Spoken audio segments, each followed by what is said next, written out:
ராம ஜெய ராம ஜெய ஜெய ராம ஸ்ரீராம ஜெய ராம ஜெய ஜெய ராம ஸ்ரீராம ஜெய ராம ஜெய ஜெய ராம ஸ்ரீராம ஜெய ராம ஜெய ஜெய ராம ஸ்ரீராம ஜெய ராம ஜெய ஜெய ராம ஸ்ரீராம ஜெய ராம ஜெய ஜெய ராம ஸ்ரீராம ஜெய ராம ஜெய ஜெய ராம ஸ்ரீராம ஜெய ராம ஜெய ஜெய ராம குலையமயிரோதி குவிய விழிவேறு குருவினிசை பாடி முகமீதே குலையமயிரோதி குவிய விழிவேறு குருவினிசை பாடி முகமீதே குருவியர் உலாவல்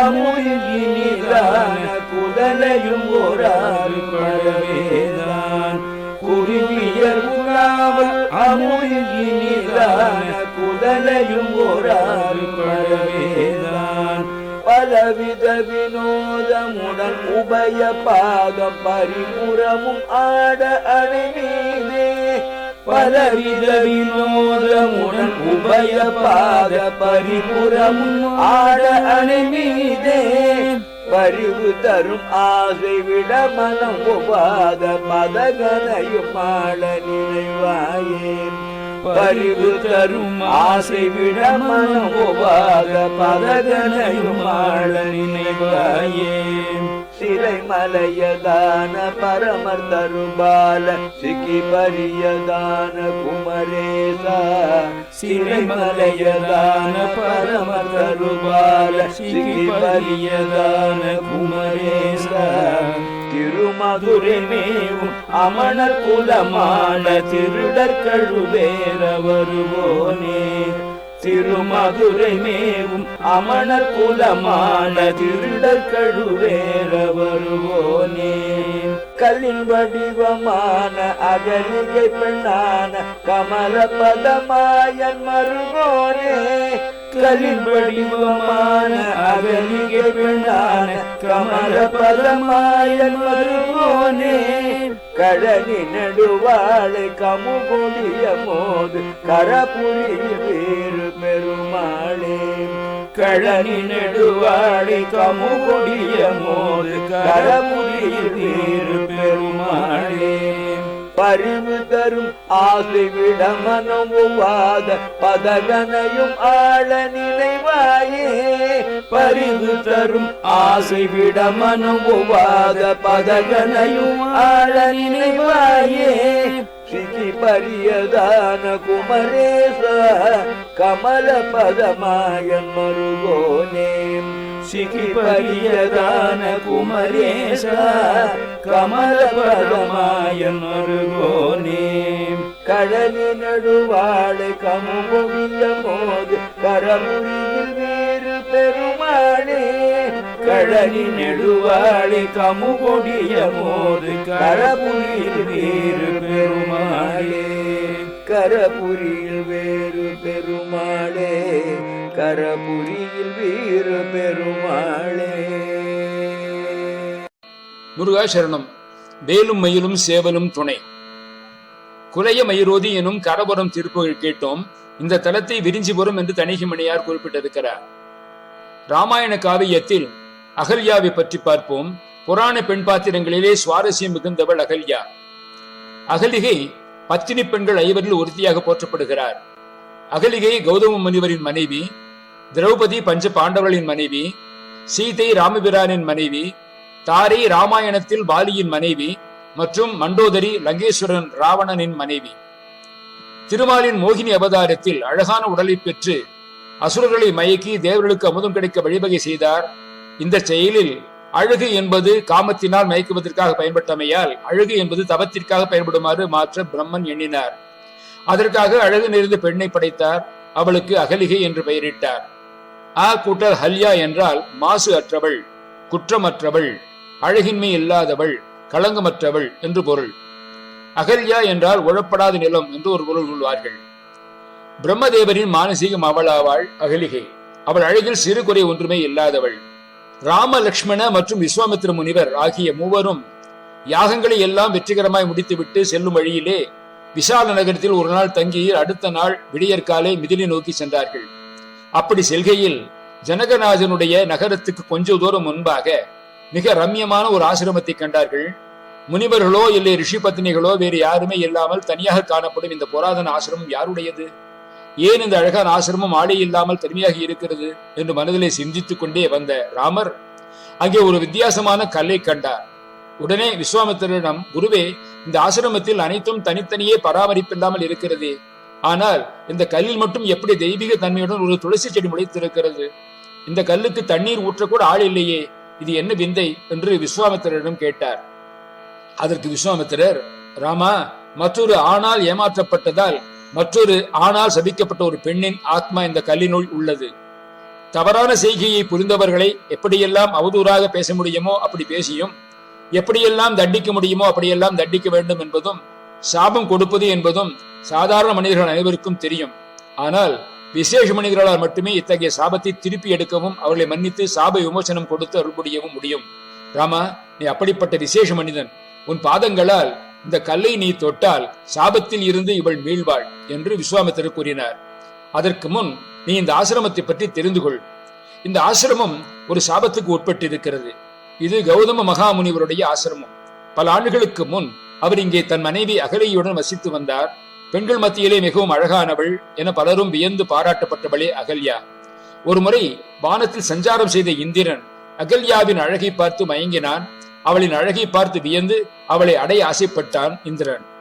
ராட்சசர்களிடம் கூட ஒரு சில அறிவாளிகளும் நல்லவர்களும் இருந்தார்கள். எந்த நல்ல குலத்திலும் சில தீயவர்கள் உண்டாவார்கள். அப்படியே எந்த கெட்ட குலத்திலும் சில சமயம் நல்லவர்களும் இருப்பது உண்டு. தேவர்கள் என்கிற கூட்டம் சாதாரணமாக அதர்மத்துக்கு அஞ்சும் சுபாவம் உடையவர்கள். ஆனால் சில சமயம் தர்மத்துக்கு விரோதமான முறைகளிலும் தேவர்கள் இறங்கியதும் உண்டு. அவர்களிலும் பலர் தீய காரியங்களை செய்து அதனால் கஷ்டப்படுவார்கள். அப்படி செய்த அதர்மங்களின் பயனை தரும் தேவர்களும் அனுபவிப்பார்கள். அப்படிப்பட்ட ஒருவன் தான் இந்திரன். ஒரு நாள் விடியற் காலையில் கௌதம முனிவர் குளிப்பதற்காக நதிக்கு சென்ற சமயம் அந்த வாய்ப்பை இந்திரன் பயன்படுத்திக் கொண்டான். கௌதம முனியைப் போல வேடமிட்டுக் கொண்டு வந்தான் இந்திரன். அகல்யா இருந்த குளிலுக்குள் சென்றான். பத்திபிரதா தன்மையால் வந்திருப்பது தன் கணவர் அல்ல என்பதை புரிந்து கொண்டாள். அதே சமயம் கௌதம முனிவர் குளித்து விட்டு வருவதை அறிந்த இந்திரன் வெளியே ஓடுகிறான். தன்னுடைய தோற்றத்திலே மற்றொரு மனிதரை கண்டவுடன் முனிவர் ஏதோ தவறு நடந்திருக்குமோ என்று யூகித்தார். தன் கையில் கொஞ்சம் நீரை எடுத்த அவர், உண்மையிலேயே நீ யார் என்று கேட்டார் இந்திரனிடம். இந்திரன் தன் சுயரூபத்தை அடைந்தான். இதை கண்டு வெகுண்டு எழுந்த கௌதம முனிவர், நீ ஆண்மையற்றவனாக மாற சபிக்கிறேன் என்று கூறி அவன் மீது நீரை தெளித்தார். சினம் கொண்ட முனிவர் இவ்வாறு சொன்ன அக்கணமே இந்திரன் தன் ஆண்மை அங்கத்தை இழந்தான். தேவர்கள் பரிதவித்தார்கள். சப்தம் கேட்டு வெளியே ஓடி வந்த அகல்யா ஒரே உருவத்தில் 2 பேர்களை பார்த்தார். என்னை ஏமாற்ற பார்த்தான் என அவள் கூறினாள். இதை கேட்டு கோபமுற்ற கௌதம முனிவர், நீ ஏமாற்றப்பட போகிறாய் என அறிந்தும் ஏன் அவளை உள்ளே அனுமதித்தாய் என்று அவர் கேட்டார். அவன் உங்களைப் போலவே இருந்தான் என்று அவள் கூறினாள். உண்மை அறியாது முனிவர், உன்னையும் நான் சபிக்கிறேன், நீ ஒரு கல்லாக மாற சாபமிடுகிறேன் என்று முனிவர் கூறிய பிறகு அவள் மேல் நீரை தெளித்தார். உடனே கல்லாக மாறி போனாள் அகல்யை. ஆனால் ஆதி காவியமான வால்மீகி ராமாயணத்தில் அவ்வாறு இல்லை. அன்ன ஆகாரம் இல்லாமல் யார் கண்ணிலும் படாது இங்கேயே நெடுநாள் கிட என்பதாகவே சபிக்கப்படுகிறாள். வாயுபட்சா நிராகாரா தத்யந்தி பஸ்மசாயினி என்பதே வால்மீகி வாக்கியமாக இருக்கிறது. பரிதவித்த அகல்யா முனிவரிடம், இது நான் அறிந்து செய்து தவறில்லை, இதற்கு பரிகாரம் என்ன என்று கேட்டாள். முனிவர் தம் மனைவிக்கு பிராயச்சித்தம் விதித்தார். அகலிகையே, நீ இங்கே நீண்ட காலம் காற்றே உணவாக வேறு ஆகாரமும் இன்றி சாம்பல் மேல் படுத்து யார் கண்ணுக்கும் தென்படாமல் மறைந்து வசிப்பாயாக. பல காலம் கழித்து இவ்விடம் தசரத மகன் அவதார புருஷன் ராமன் ஒரு நாள் வருவான். அந்த வீரன் இந்த ஆசிரமத்தில் கால் வைக்கும் பொழுது உன் சாபம் நீங்கும். நீ அவனை அதிதியாக வரவேற்று உபசரிப்பாய். அப்பொழுது உன்னுடைய இயற்கை குணத்தையும் காந்தியையும் மறுபடியும் அடைந்து என்னுடன் வாழ்வாய். இவ்வாறு சொல்லிவிட்டு கௌதம முனிவர் மனைவியை விட்டு விலகி இமயமலை நோக்கி சென்று விட்டார். விஸ்வாமித்திர முனிவர் ராமனிடம், ராமா, நீ இந்த ஆசிரமத்துக்குள் செல்வாயாக. திக்கற்ற இந்த அகலிகைக்கு முனிவர் சொல்லியபடி விமோசனம் அளிப்பாயாக என்றார். அவ்வாறே ஆசிரமத்துக்குள் சென்றனர் மூவரும். ராமன் உள்ளே கால் வைத்ததும் அகலிகையின் பாவம் தீர்ந்தது. பாவம் தீர்ந்து காந்தியுடன் விளங்கிய அகலியை கண்டான் ராமன். ராமன் கால்பட்டு எழுந்தாள் என்று பலரும் சொல்வதில் முழு உண்மை இல்லை. ராமபிரான் கால் தூள்பட்டு கால்பட்டு இல்லை, அகலிகை மீண்டாள் என்று வால்மீகியும் கம்பனும் விளக்கமாக சொல்லுகிறார்கள். கழல் துகள் என்றே கம்பன் பாடலிலே வருகிறது. என்ன இருந்தாலும் அகலிகை மாற்றான் மனைவி. ஏகபத்தினி விரதனான ஐயன் ராமன் கால் அவள் மேல் பட்டது என்பது கூட சரியில்லை என்பதே கவிகளின் தெளிவு. ஆசிரமத்துக்கு ஏவி ஐயன் கால் புகழ்பட்டு அகலிகை கல்லிலிருந்து உருப்பெற்று நிற்கிறாள். அகலிகை உலகத்தில் உள்ள எல்லா பெண்களின் அழகையும் ஒன்று சேர்த்து பிரம்மாவால் படைக்கப்பட்ட தனி அழகை கொண்டிருந்தாள். இலைகளிலும் கொடிகளிலும் மறைந்து யாருக்கும் தென்படாமல் பல்லாண்டுகள் விரதம் காத்து வந்த அவள் அன்று ராமன் பொற்பாதங்கள் பட்டு பாபை விமோச்சனம் பெற்றதும் பனியால் மூடப்பட்ட சந்திரனைப் போலும் புகையால் மறைக்கப்பட்ட அக்னி ஜுவாலையைப் போலும் அசையும் ஜலத்திலே காணப்படும் சூரிய பிம்பம் போலும் பிரகாசமாக காணப்பட்டாள். அகலிகை எழுந்ததும் அன்னையே என்று அவளை அழைக்கிறார் ராமன். ராமன் அன்னையே என்று அழைக்க உரிமை உள்ளவர்கள் கோசலை, கைகேயி, சுமத்திரி ஆகிய மூவர். தன்னை பெற்றவள் தகப்பனின் மாத்து இல்லத்தரசிகள் என்ற முறையிலே. ஆனால் அகலிகை சாபம் பெற்ற நாள் முதல் ராமனை எதிர்பார்க்கிறாள். தசரதன் மகனாக அந்த இறைவனே ராமனாக வர வேண்டும் என்று அகலிகை முதலிலே அறிவாள். ராமன் தசரதன் மைந்தனாகும் முன்னே முனிவரின் வாயால் பிறந்து விட்டார், உண்மைதானே? மூன் உடம்பாக கோசலி திருவயிறில் தங்கும் முன்னே அகலிகையின் மனக்கருவிலே உருவாகிவிட்டான் என்கிறார். ராமனுக்காக தசரதனுக்கு முன்னே பல வருடம் மனதிலே தவம் இருந்தாள் அகலிகை. அப்படியானால் அகலிகை ராமனுக்கு அன்னைதானே? ராமனும் லக்ஷ்மணனும் முனி பத்தினியின் பாதங்களை தொட்டு நமஸ்கரித்தார்கள். நெடுங்காலம் காத்திருந்த அகலிகை தன்னுடைய விமோச்சன காலம் வந்துவிட்டதென்று மகிழ்ந்து சக்கரவர்த்தி திருமகனுக்கு அர்க்கியம், பாத்தியம் முதலியன தந்து உபச்சாரம் செய்தாள். ராமனும் அங்கீகரித்தான். ஆகாயத்திலிருந்து புஷ்பமாரி பெய்ய அவளுடைய கொடிய பாவம் தேர்ந்து தேவ கன்னிகை போல பிரகாசித்தாள். கௌதமரும் அச்சமயம் அங்கே வந்து சேர்ந்தார். இது வால்மீகி ராமாயணத்தில் உள்ள அகலிகை கதை. எவ்வளவு பெரிய பாவத்தை செய்துவிட்டாலும் பశ్చాத்தாபப்பட்டு தண்டனையை பொறுத்து தவம் இருந்தால் விடுதலை அடையலாம் என்பது அகலிகை நிகழ்ச்சியின் மூலம் மக்களுக்கு சொல்லப்படுகிறது. சமுதாயத்தில் பாவம் செய்து எவரும் மற்றவர்களை இகழாமல் அவரவர்கள் தத்தம் உள்ளங்களிலே உண்டாகும் தோஷங்களை அகற்றுவதிலே முயற்சி செலுத்த வேண்டும். எவ்வளவு சுத்தமான உயர்வா நிலையில் இருந்தாலும் சதா ஜாக்கிரதையாக இருக்க வேண்டும் என்பதை வலியுறுத்தும் ஒரு கதையாகும். ஆனால் பின்னர் நடந்தவைகளையும் அதில் உள்ள தத்துவங்களும் யாரும் அறியாத ஒன்று. அதை பற்றி இங்கே பார்க்கலாம்.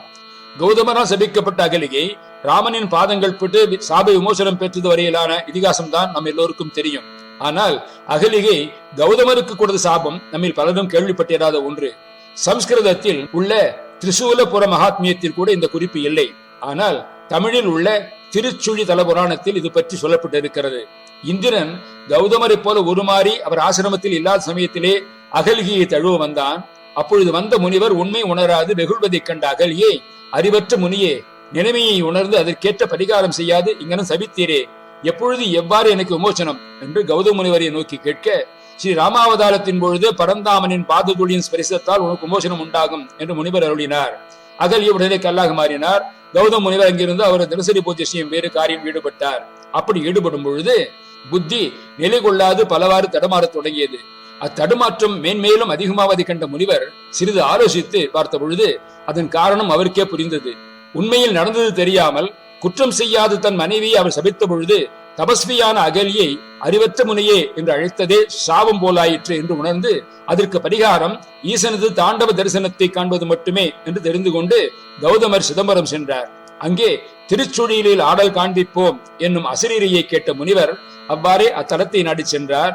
சுழியல் பதியை கண்டதுமே கௌதமரின் உள்ளம் தெளிய தொடங்கியது. அத்தலத்தில் அவர் நீண்ட காலம் தவழ்த்தில் ஆழ்ந்தார். இறைவனும் அவரது தவத்திற்கு மனமிறங்கி மார்கழி திருவாதிரை என்று தனது திவ்ய ஆனந்த தாண்டவ கோலத்தை அவருக்கு காண்பித்தருளினார் ஈசன்.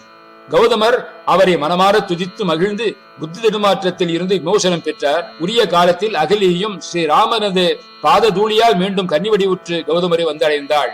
முனிவர் மகிழ்ச்சியுடன் அவளை நோக்கி, கண்ணுதலின் மனக்கோலத்தை நாம் இருவரும் கண்டு களி கூர்ந்து இல்லறம் தொடங்குவோம் என்று கூறி அகலியுடன் சுழியல் உற்று திருமேனிநாதனை வேண்ட சிவபெருமான் அவ்வாறே அவ்விருவருக்கும் தனது திருமண கோல காட்சியை அளித்தருளினார். கௌதமர் ஈசனை புகழ்ந்து பூஜித்து விடைபெற்று இடர் யாவும் விலகப் பெற்றவராய் தமது மனையாளுடன் என்றும் போல் அமைதியாய் தவ வாழ்வு தொடர்ந்தார். இந்த பரஸ்பர சாப கதை திருச்சுழி தலபுராணத்தில் மாத்திரம்தான் இருக்கிறது. அகலிகை புகழ் அழிக்கப்படவில்லை. கற்புக்கரசிகளில் முதன்மை தகுதி பெற்றாள். புராணங்களில் பேசப்படும் 5 பதிபதிகளில் முதலில் வணங்கப்படுபவள் இந்த அகல்யை. இதுவே பெண்மைக்கும் கற்புக்கும் சனாதன புராணம் காட்டும் நியதி. கற்பு சாஸ்திரத்துக்கு ஒரு எடுத்துக்காட்டு. இவள் கதை ராமாயணத்தில் மிக சிறிதாக பேசப்படுகிறது. வால்மீகி ராமாயணத்தில் ஒரு 40 ஸ்லோகங்களில் இந்த நிகழ்வு அடங்குகிறது. ஆனாலும் அகலிகை மிக பெரிய சக்தியாக பேசப்படுகிறாள். அகலிகை கதை பாடாமல் ராமாயண கதை பேசப்படுவதில்லை. இது போன்ற கதைகளில் நம்மால் பின்பற்றக்கூடிய நல்ல உபதேசத்தை இவைகளின் மூலம் நாம் பெறலாம். நாம் உணர்ந்து நடக்கக்கூடிய வழிமுறைகளையும் கண்டு பயன்பெறலாம். இந்த அகலிகையின் கதை மற்ற புராணங்களிலும் கதைகளிலும் சில விஷயங்கள் வேறு விதமாக சொல்லப்பட்டிருக்கின்றன. குழந்தையான அகல்யாவை பிரம்மன் கௌதம முனிவரனும் வளர்க்க துடித்ததாகவும் அவள் வளர்ந்த பின் அவர் பிரம்மனிடமே அவளை திருப்பி கொடுத்ததாகவும் சொல்லப்படுகிறது. அதன் பின் அவளுக்கு கணவனை தேட சுயம்பரம் வைத்து அதில் யார் உலகை முதலில் மும்முறை வலம் வருகிறார்களோ அவருக்கே அகல்யா என்று அறிவிக்கப்பட்டது. அவளை அடைவதற்காக இந்திரன் உலகை சுற்றி வர கிளம்புகிறான். கன்றை ஈனும் பசுவை பார்ப்பதும் உலகை பார்ப்பதற்கு ஒப்பாகும் என்று ஒரு கருத்து. அதனால் காமதேனு கன்றை ஈனும் பொழுது இருதலை பசுவை ஒரு சேர கண்ட கௌதமர் மும்முறை காமதேனுவை வலம் வருகிறார். அதனால் உலகை மும்முறை வலம் வந்ததாக ஆகிவிடுகிறது. கௌதம முனிவர் பசுவை வலம் வந்ததால் அவருக்கே அகல்யா மனைவியாகிறாள். இந்திரனோ உலகை மும்முறை சுற்றி வந்து தாமதமாக வந்து சேருகிறான். இன்னொரு கதைப்படி பிரம்மச்சரிய விரதத்தை அவர் நல்ல முறையிலே கடைபிடித்து அகல்யாவை வளர்த்ததால் அதற்கு பரிசாக பிரம்மன் அகல்யாவை அவருக்கு மனமுடித்து வைத்ததாக தெரிகிறது. இதனால் இந்திரன் ஏமாந்து போகிறான். ஆசைப்பட்ட அகல்யா கிடைக்காத சோகம் ஒருபுறம், போட்டியில் தோற்ற அவமானம் ஒருபுறம் என்று இரு துக்கங்களை சுமந்து இந்திரலோகம் கிளம்புகிறான் இந்திரன். இதற்கு பின் அகல்யாவை அடைவதற்காக இந்திரன் விடியல் காலையிலே கௌதமன் நதியிலே நீராட கிளம்பும் போது வந்தான் என்பதை ஏற்கனவே பார்த்தோம். வந்த முனிவர் இருவரையும் ஒன்றாக கண்டு வெகுண்டெழுந்து அகல்யாவை கல்லாக போகும்படி சபிக்கிறார். இந்திரனுக்கு எதை அனுபவிக்க வேண்டும் என்று ஆசைப்பட்டாயோ அது உடல் முழுவதும் வரட்டும் என்று 1000 குறிகள் உடலில் வருமாறு சபிக்கிறார். இருவரும் சாப விமோசனம் கேட்க ராமனின் பாததோழிப்பட்டு நீ பெண்ணாக மாறுவாய் என்று அகல்யாவுக்கு சாப விமோசனம் கொடுக்கிறார். இந்திரனின் 1000 குறிகளை 1000 கண்களாக மாற்றி விடுகிறார். இந்திரனுக்கு சகசர நேத்திரன் என்று பெயர் வந்தது. இவர் கோபத்தில் சபித்ததால் இவர் புண்ணிய பலனும் கணிசமாக ஒழிந்து விடுகிறது. இந்திரன் மாறுவேடத்தில் வந்து அகலிகை அடைவதற்கு காமத்தை தவிர வேறு ஒரு காரணமும் இருக்கிறது. கௌதமர் தப வலிமையிலே மிகுந்து இருந்ததால் இவன் பதவிக்கு ஆபத்து வரும்போல் இருந்தது. மேலும் பல தேவர்களுக்கும் இவர் தவ வலிமையில் உயர்ந்திருப்பது அச்சத்தை தந்தது. அதனால் இந்திரன் மற்ற தேவர்களின் ஆசையோடு செய்த சூழ்ச்சி இது. அகலியுடன் கூடியிருக்கும் பொழுது எப்படியும் கௌதமரால் பிடிபடுவார். அப்பொழுது அவருக்கு கோபம் வந்து இவரை சபிப்பார். அதனால் அவர் தவ வலிமை அழிந்து போகும் என்று இந்திரன் கணக்கு போட்டான். அவன் கணக்குப்படியே நடந்தது. அதற்கு பகடைக்காயாக அகலிகை பயன்படுத்தப்படுகிறாள். விஸ்வாமித்திரர் ஐயனை காட்டுக்கு அழைத்து போனது பிராட்டியை மணமுடிக்க என்று புராணக்காரர்கள் பேசுகிறார்கள். ஆனால் அருணகிரியார் அவ்வாறு சொல்லவில்லை. ஐயன் காடேந்தது அகலிகைக்கு அருள் வழங்க என்கிறார். கல்லிலே தாழ்படவே அது நல்ல ரூபத்தை வர காணிடை கவ்வை தீர போகும் ராகவன் என்று கொள்ளை ஆசைக்காரி என்னும் திருப்புகளிலே கூறுகிறார். 1000 வருடங்களாக ஐயன் ராமன் கால் தூசிக்கு ஏங்கி இருக்கும் இந்த பக்தையை மீட்க காட்டிற்கு வந்தான் ஐயன் என்கிறார் அருணகிரி பெருமான். கம்பராமாயணத்தில் கம்பர் புக்கு அவளோடும் காம புதுமண மதுவின் தேரல் ஒக்க உண்டு இருத்தலோடும் உணர்ந்தனள் உணர்ந்த பின்னும் தக்கது அன்று என்ன ஓராள் தாழ்ந்தனள் இருப்ப தாழா முக்கணன் அனை ஆற்றல் முனிவனும் முடுக்கி வந்தான். இந்த தம்பதியருக்கு சதானந்தன் என்ற மகன் பிறந்தார். அவர் பிற்காலத்திலே ஜனகரின் புரோகிதராகி உபாகர்ம செயல்களுக்கு துணை நிற்கிறார். அகல்யைக்கு அஞ்சனை என்ற மகள் இருந்ததாகவும் சில கதைகள் கூறுகின்றன. விஸ்வாமித்திரர் ராமனையும் லக்ஷ்மணனையும் ஜனகன் என்னும் அரசன் ஆட்சி செய்த விதேக நாட்டின் தலைநகரமான மிதிலைக்கு அழைத்துச் செல்கிறார். மீண்டும் சுவாரஸ்யமான நிகழ்வுகளை தொடர்ந்து கேட்டு பார்ப்போம். முருகாசரணம். முகராமார்ப்பணமஸ்து.